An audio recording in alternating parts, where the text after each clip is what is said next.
जय हिंद दोस्तों। आज के इस वीडियो में हम चंद्रयान 3 और आदित्य L1 से बनने वाले सभी इम्पोर्टेंट क्वेश्चन को डिस्कस करेंगे। हम देखेंगे कि चंद्रयान 3 और आदित्य L1 में क्या समानताएं हैं और दोनों एक दूसरे से किस प्रकार से अलग हैं। तो चलिए दोस्तों, बिना किसी देरी के शुरुआत कर लेते हैं नंबर फर्स्ट क्वेश्चन से। नंबर फर्स्ट क्वेश्चन है, चंद्रयान 3 कब लॉन्च किया गया। तो दोस्तों चंद्रयान 3 लॉन्च किया गया 14 जुलाई 2023 को, ठीक है। और ये लैंड कब हुआ, तो लैंड हुआ 23 अगस्त 2023 को।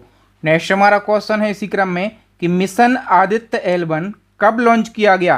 तो आदित्य L1 लॉन्च किया गया 2 सितंबर 2023 को, ठीक है।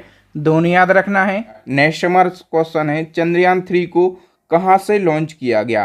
तो दोस्तों चंद्रयान 3 को सतीश धवन अंतरिक्ष केंद्र श्रीहरिकोटा से लॉन्च किया गया, जो कि आंध्र प्रदेश के तिरुपति जिले में स्थित है, ठीक है। और आदित्य L1 की यदि हम बात करें तो आदित्य L1 को भी सतीश धवन अंतरिक्ष केंद्र श्रीहरिकोटा से ही लॉन्च किया गया। ओके, दोनों एक ही जगह से लॉन्च हुए हैं। नेक्स्ट क्वेश्चन है, चंद्रयान 3 को किस रॉकेट की मदद से लॉन्च किया गया। तो दोस्तों चंद्रयान 3 को LVM 3 रॉकेट से लॉन्च किया गया। LVM 3 का फुल फॉर्म है लॉन्च व्हीकल मार्क 3, ठीक है। और हम बात करें कि आदित्य L1 को किस रॉकेट की मदद से लॉन्च किया गया, तो PSLV C57 रॉकेट की मदद से लॉन्च किया गया आदित्य L1 को। नेक्स्ट क्वेश्चन है, चंद्रयान 3 चंद्रमा के किस हिस्से पर लैंड हुआ है। तो दोस्तों चंद्रयान 3 जो है ये चंद्रमा के साउथ पोल यानी कि दक्षिण ध्रुव पर सफलतापूर्वक लैंड हो गया है, ठीक है। और इसी के साथ दक्षिण ध्रुव पर पहुंचने वाला दुनिया का पहला देश बन गया है अपना देश भारत। हम बात करें कि जो आदित्य L1 है ये सूर्य पृथ्वी प्रणाली के पास किस ऑर्बिट में स्थापित किया जाएगा। तो देखिए दोस्तों L1 के पास में, कहाँ पर, L1 के पास में हेलो ऑर्बिट में स्थापित किया जाएगा आदित्य L1। इसको हम अभी आगे डिटेल से समझ लेंगे। नेक्स्ट क्वेश्चन, चंद्रयान 3 को चंद्रमा के दक्षिण ध्रुव तक पहुंचने में कितने दिन लगे। तो दोस्तों चंद्रयान 3 को दक्षिण ध्रुव तक पहुंचने में 40 दिन का समय लगा। बी ऑप्शन करेक्ट हो जाएगा। और हम बात करें कि आदित्य L1 को हेलो ऑर्बिट में पहुंचने में कितने दिन लगेंगे, करेक्ट आंसर हो जाएगा दोस्तों ऑप्शन बी 125 दिन। इसको हम थोड़ा सा समझ लेते हैं। तो देखिए दोस्तों ये क्या है, ये है अपनी पृथ्वी, ठीक है। और हम सूर्य की बात करें कि सूर्य कहाँ है, तो यहाँ कहीं पर है सूर्य, ठीक है। और आदित्य L1 को पृथ्वी से लॉन्च किया गया, तो पृथ्वी से ये कहाँ पर स्थापित किया जाएगा, हेलो ऑर्बिट में। और हेलो ऑर्बिट की हम बात करें, जो हमने पढ़ा है कि L1 पॉइंट, इसको लैग्रेंज पॉइंट कहा जाता है। तो इसकी जो कक्षा है, ठीक है, इसका जो ऑर्बिट है, इसी ऑर्बिट को क्या कहा जाता है, तो इसी को कहा जाता है हेलो ऑर्बिट। और आदित्य L1 जो है इसी ऑर्बिट के लगातार क्या करेगा, चक्कर लगाएगा और यहीं चक्कर लगाते लगाते सूर्य का अध्ययन करेगा। अच्छा, ये जो L1 पॉइंट है इससे पृथ्वी की दूरी कितनी है। तो हम दूरी की बात करें तो 1.5 मिलियन किलोमीटर इसकी दूरी है L1 पॉइंट की पृथ्वी से रहेगा। अच्छा, हम बात करें कि इस मिशन का नाम आदित्य L1 क्यों रखा गया। तो आदित्य सूर्य का पर्यायवाची है, या फिर हम ये कह सकते हैं कि सूर्य का दूसरा ही नाम है, ठीक है। और L1 इसलिए क्योंकि ये L1 की ऑर्बिट में रहकर सूर्य का अध्ययन करेगा, ठीक है, इसलिए इसका नाम आदित्य L1 रखा गया है। आई होप आप सारी चीज़ें समझ गए होंगे। नेक्स्ट हमारा क्वेश्चन है, मिशन चंद्रयान 3 का कुल बजट कितना है। तो चंद्रयान 3 का टोटल बजट है 615 करोड़ रुपए। ओके, वी ऑप्शन करेक्ट हो जाएगा। और हम बात करें कि आदित्य L1 को तैयार करने में कुल कितना खर्चा आया या फिर बजट कितना है, तो आदित्य L1 का बजट है 400 करोड़ रुपए, ठीक है। नेक्स्ट क्वेश्चन, चंद्रयान 3 के प्रोजेक्ट डायरेक्टर कौन है। करेक्ट आंसर हो जाएगा दोस्तों पी बीरा मुदुवले चंद्रयान 3 के प्रोजेक्ट डायरेक्टर हैं। और चंद्रयान 3 के यदि हम मिशन डायरेक्टर की बात करें तो मिशन डायरेक्टर कौन है, मोहन कुमार चंद्रयान 3 के मिशन डायरेक्टर हैं। नेक्स्ट वन की हम बात करें, आदित्य L1 के प्रोजेक्ट डायरेक्टर कौन है, तो आदित्य L1 की जो प्रोजेक्ट डायरेक्टर हैं इनका नाम है निगार साजी। डी ऑप्शन करेक्ट हो जाएगा। दोस्तों यदि आप इसी प्रकार से करंट अफेयर्स के हर ट्रेंडिंग टॉपिक को पढ़ना चाहते हैं तो हमारी करंट अफेयर्स की अपडेट ई बुक लॉन्च हो गई है। और इसी क्रम में हमारी साइंस की ई बुक भी लॉन्च हो गई है। तो दोनों ई बुक को परचेस करने के लिए डिस्क्रिप्शन में लिंक चेक कीजिए और दोनों ई बुक को परचेस कर लीजिए। नेक्स्ट क्वेश्चन है, चंद्रयान 3 के कितने मॉड्यूल या फिर हम कह सकते हैं हिस्से हैं? तो दोस्तों चंद्रयान 3 के 3 मॉड्यूल हैं। कितने मॉड्यूल हैं? 3 मॉड्यूल। जो पहला मॉड्यूल है और महत्वपूर्ण प्रोपल्सन, दूसरा है लैंडर और तीसरा है रोवर। तो ऑल ऑफ दिस इसका करेक्ट आंसर हो जाएगा। तीनों को हम मोटा मोटा समझ लेते हैं। जो प्रोपल्सन मॉड्यूल है इसका काम था लैंडर और रोवर को चंद्रमा की कक्षा तक ले जाना, ठीक है, और इसने अपना काम भली भांति पूरा किया। अब जो प्रोपल्सन मॉड्यूल है ये चंद्रमा के चक्कर लगाता रहेगा और चंद्रमा को ऑब्जर्व करता रहेगा। और जो दूसरा महत्वपूर्ण मॉड्यूल है यदि हम बात करें यह है लैंडर। लैंडर का काम क्या था? चंद्रमा के दक्षिण ध्रुव पर सफलतापूर्वक और सॉफ्ट लैंडिंग करना। तो इसने अपनी लैंडिंग भी करी, ठीक है। अब लैंडर में से लैंडर के अंदर क्या था? तीसरा मॉड्यूल था रोवर। रोवर जो है ये लैंडर में से निकला और ये क्या कर रहा है? ये चल कर, ठीक है, 500 मीटर के दायरे तक ये चलेगा, ठीक है, और चंद्रमा के साउथ पोल का अध्ययन करेगा कि वहाँ पर कौन कौन से खनिज तत्व मौजूद हैं, वहाँ पर पानी है कि नहीं है, ऑक्सीजन है कि नहीं है। तो ये अध्ययन कर रहा है। ओके, नेक्स्ट वन की हम बात करें, सूर्य के विभिन्न पहलुओं का अध्ययन करने के लिए आदित्य L1 में कितने वैज्ञानिक उपकरण यानी कि पेलोड लगे हुए हैं? तो आदित्य L1 में टोटल 7 पेलोड लगे हुए हैं। वी ऑप्शन करेक्ट हो जाएगा। नेक्स्ट क्वेश्चन है, भारत चंद्रमा के दक्षिण ध्रुव पर सफलतापूर्वक लैंड करने वाला कौन सा देश बन गया? तो साउथ पोल पर सॉफ्ट लैंडिंग करने वाला भारत पहला देश बन गया है, ठीक है। लेकिन चंद्रमा पर लैंडिंग करने वाला पूछा जाए तो चंद्रमा पर लैंडिंग करने वाला भारत चौथा देश बना है। भारत से पहले चंद्रमा पर कौन कौन से देश पहुंच चुके? तो रसिया पहुंच चुका, चाइना पहुंच चुका और अमेरिका भी पहुंच चुका है, ठीक है, और भारत चौथा देश बना है। लेकिन साउथ पोल पर पहुंचने वाला भारत पहला देश बना है। ओके, इसी क्रम में पूछा जाएगा कि भारत के पहले सोलर मिशन का नाम बताइए।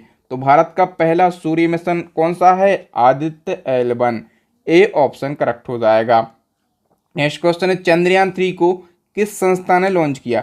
तो चंद्रयान 3 को इसरो ने लॉन्च किया है, ठीक है। और आदित्य L1 की बात करें तो आदित्य L1 को भी किसने लॉन्च किया है? इसरो ने लॉन्च किया है, ठीक है। अब चूंकि इसरो चर्चाओं में है तो इसरो के बारे में हम कंप्लीट फैक्टों को जान लेते हैं। इसरो क्या है? भारत की अंतरिक्ष एजेंसी है। इसका फुल फॉर्म होता है इंडियन स्पेस रिसर्च ऑर्गेनाइजेशन। स्थापना हुई थी 1969 में। हेडक्वार्टर है बेंगलुरु में और प्रेजेंट टाइम पे चेयरमैन कौन है? तो एस सोमनाथ वर्तमान में इसरो के चेयरमैन हैं। नेक्स्ट हमारा क्वेश्चन है, चंद्रयान 3 का कुल वजन कितना है? चंद्रयान 3 के वजन की बात करें तो 3900 किलोग्राम चंद्रयान 3 का कुल वजन है। और हम बात करें कि आदित्य L1 का कुल वजन कितना है तो 1480 किलोग्राम आदित्य L1 का कुल वजन है।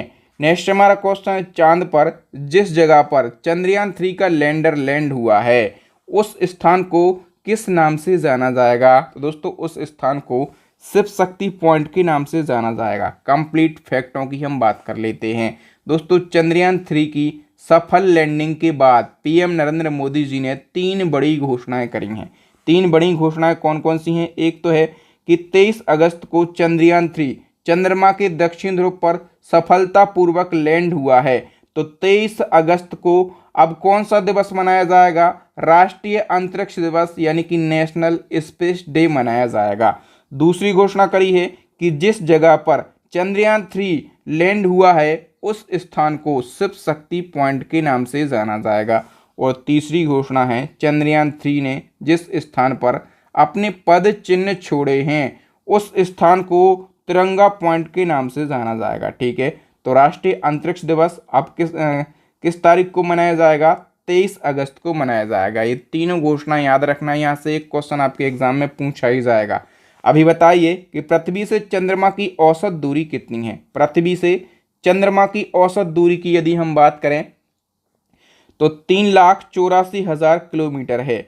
वी ऑप्शन करेक्ट हो जाएगा। और हम बात करें कि पृथ्वी से सूर्य की औसत दूरी कितनी है तो दोस्तों पृथ्वी से सूर्य की जो औसत दूरी है ये है 15 करोड़ किलोमीटर। कितनी है? 15 करोड़ किलोमीटर। यदि हम बात करें तो 150 मिलियन किलोमीटर है। और जो हमने आदित्य L1 को भेजा है ये कितने किलोमीटर भेजा है? 1.5 मिलियन किलोमीटर। यानी कि पृथ्वी और सूर्य की जो औसत दूरी है इसका केवल 1% ही हमने भेजा है। कितना? 1%।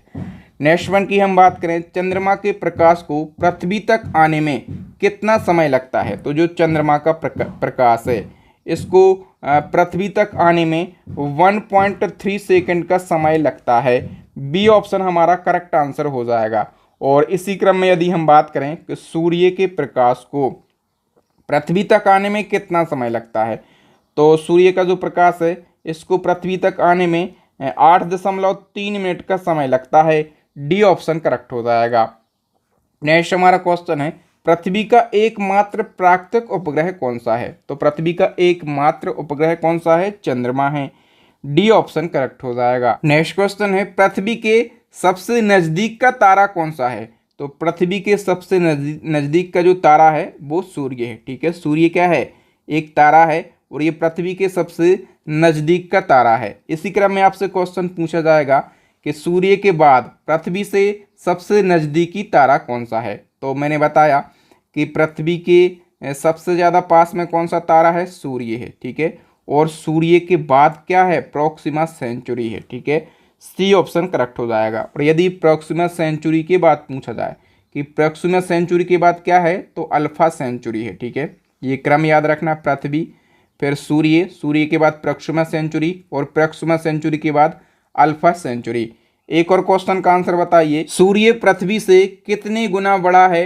तो दोस्तों सूर्य पृथ्वी से 109 गुना बड़ा है। ए ऑप्शन करेक्ट हो जाएगा। तो दोस्तों आज के इस वीडियो में हमने चंद्रयान 3 और आदित्य L1 से बनने वाले सभी इंपॉर्टेंट क्वेश्चन को डिस्कस किया। आपको मेरे पढ़ाने का तरीका, कंटेंट की क्वालिटी और आपके बहादुर सर की मेहनत अच्छी लगी हो और आप इसी प्रकार से करंट अफेयर्स को पढ़ना चाहते हैं टॉपिक वाइज, या फिर आपका एग्जाम हाल फिलहाल है और आपको वीडियो देखने का समय नहीं है, आपको एक रिवीजन करना चाहते हैं, तो आप हमारी करंट अफेयर्स की अपडेट ई बुक को परचेस कर सकते हैं। इसी के साथ साइंस की ई बुक को भी परचेस कर सकते हैं। दोनों ई बुक का लिंक वीडियो की डिस्क्रिप्शन में मिल जाएगा।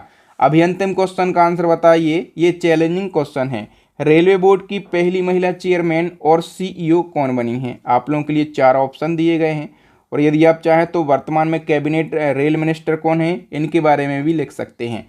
तो थैंक यू दोस्तों, वीडियो देखने के लिए आप सभी का बहुत बहुत धन्यवाद। वीडियो अच्छा लगा हो तो वीडियो को लाइक कीजिए, अपने दोस्तों के साथ शेयर कीजिए, हमारे चैनल को सब्सक्राइब कर लीजिए, साथ में बेल आइकन ज़रूर दबा लें ताकि जब भी मैं नया और लेटेस्ट वीडियो डालूं इसी प्रकार का तो उसका नोटिफिकेशन आपको सबसे पहले मिल सके।